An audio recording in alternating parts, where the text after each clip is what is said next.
How's it going, everybody? So, disclaimer, I got into this a lot later than everybody else. So I was not spying on you guys' teams. I was genuinely here looking to study team dynamics from other groups. And then happened to form a team at the last minute, a couple hours in. And so when I introduce our project, Highsy is actually a sub-project or a subversion of a company that kind of already exists. And so Highsy is about, gotcha, personalizing search for consumer decision making. So whenever this pulls back up, we'll kind of get into that. And so here is kind of a gist of the big idea, right? It's not where it got inspired from, but it's a really good breakdown of like this problem and kind of what we were trying to solve on a higher surface level, right? Mark Lore is former CEO of Walmart e-commerce, and what he says is that by year 2040, the way we do search today will be thought of as retarded, to make it in a nutshell, right? The fact that we got to go through many different sites, look at thousands of different options, assess these choices, do filters, go to many different products, see thousands of specs and everything else, and try to do some type of filtering service to make our decisions, won't make sense. In the future, in this 2040 date that he proclaims, we'll be able to simply tell an engine what we want. It would know our preferences, know our style, know what we already have, and then customize its recommendations specific to us and order those results in that way. On top of that there's this underlying problem with the relationship between businesses and consumers, right? And that relationship is fundamentally broken in terms of power structures and power balance. Consumers today are being bombarded with ads and things to kind of implement the will of the business side onto the consumers using these tactics, and so they nudge our behaviors and our choices according to their wills. But what happens when you can't define best laptop or best college or anything to me specifically, and they get to direct me to the choice? What happens is it leads people to make choices that aren't aligned with their values. And so good products miss out on sales they rightfully deserve, while bad products that don't take the time and do the work to satisfy the needs and interests of the people and get rewarded with dollars they shouldn't have. And so on the business side, that confusion on consumers kind of changes the rules. You don't know what consumers want, value, and need, and then it costs the business on the back end as far as how do I know how many to produce? How do I know where to distribute? How do I know who to market to? As those things change dynamically, and what we wanted to do was restore that relationship between businesses and consumers through tech by building a meritocratic marketplace where the consumers can rightfully explain their values and needs and what their preferences are to the businesses, and then it ranks the choices according to how the users see those things and how the businesses satisfy those values and needs, and aligning the outcomes of both specifically aligning business rewards with the satisfaction that they're able to do for the business. So we designed this personalized search engine, or what we call a perspective engine.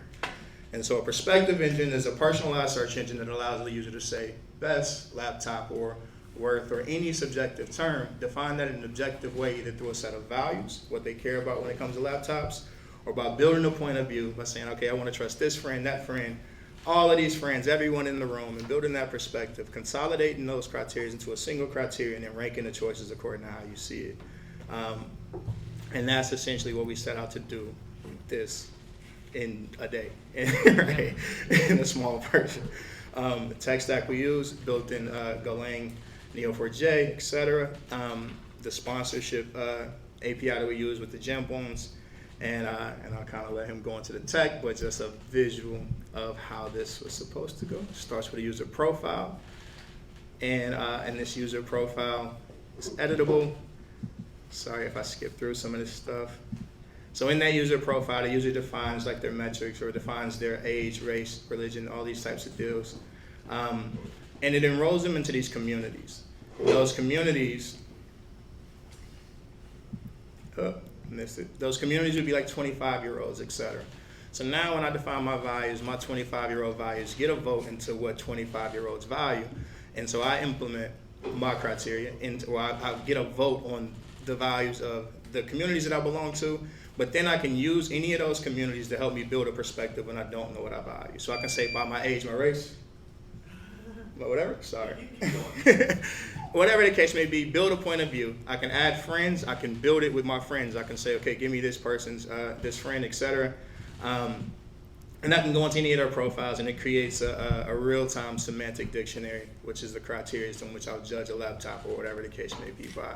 And the moment those things change, it updates in my data, which is the consumer insights, and we feed that to the businesses so they can align their decisions with the values and needs of the consumer. So how the engine looks.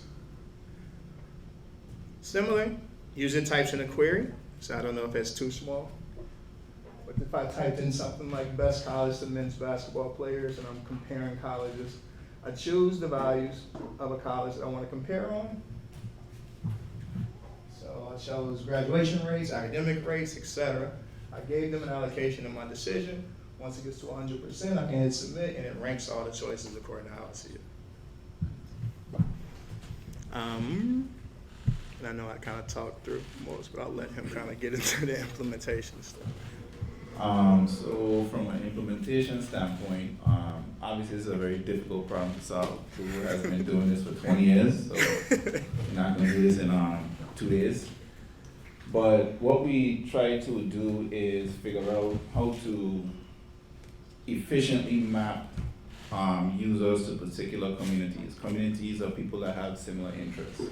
The way we decided to do that was use a graph database, Neo4j in this case, to actually on the fly create these different communities and users and attributes and perspectives when they go through the registration process. So the flow is the user would go to the website, they would create a profile, they would hit a gateway endpoint that would go through an MFA process. That's where a sponsor came in, to where we would then send a text message. They'll get that back, they'll validate themselves. Once we have that, they'll create a profile, they'll name their attributes, they'll name things, who they are, their demographics, to some extent psychographics. We store that, we create, that would automatically create a user node in this database, and then from the user node, we'll also create a communities node.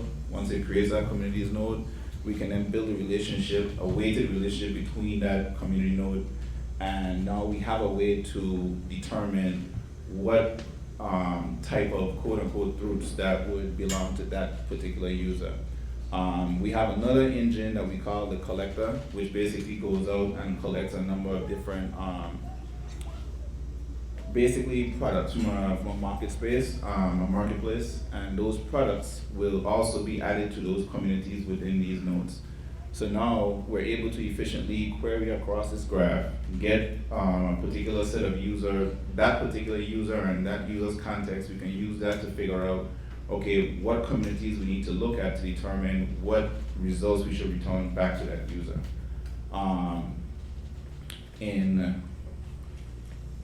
Philip gave me a data set that had about 30,000 results, and that was Mac doesn't really do that locally very well.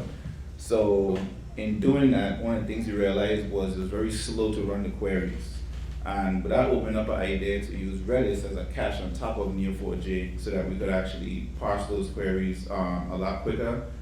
We also store them in a hash so that for when we start to get more and more queries, we could determine and see if something that we already saw, we gave those queries some scores, and we know what's popular and what's not, tie those scores to actual things that we found from the marketplace, and map everything together with the help of the graph.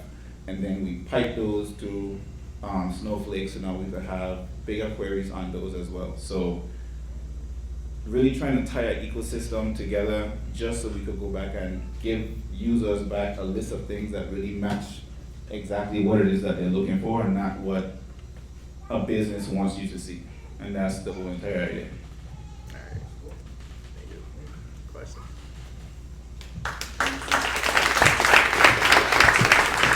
Okay, so we don't have time left for one question.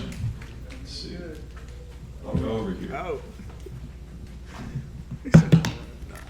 All right, so my question is, we're you're using graph databases, particularly it's used for recommendation engines and also search engine. In here, the user is searching for an item or anything, or this is more for recommending something. If you could elaborate on that one.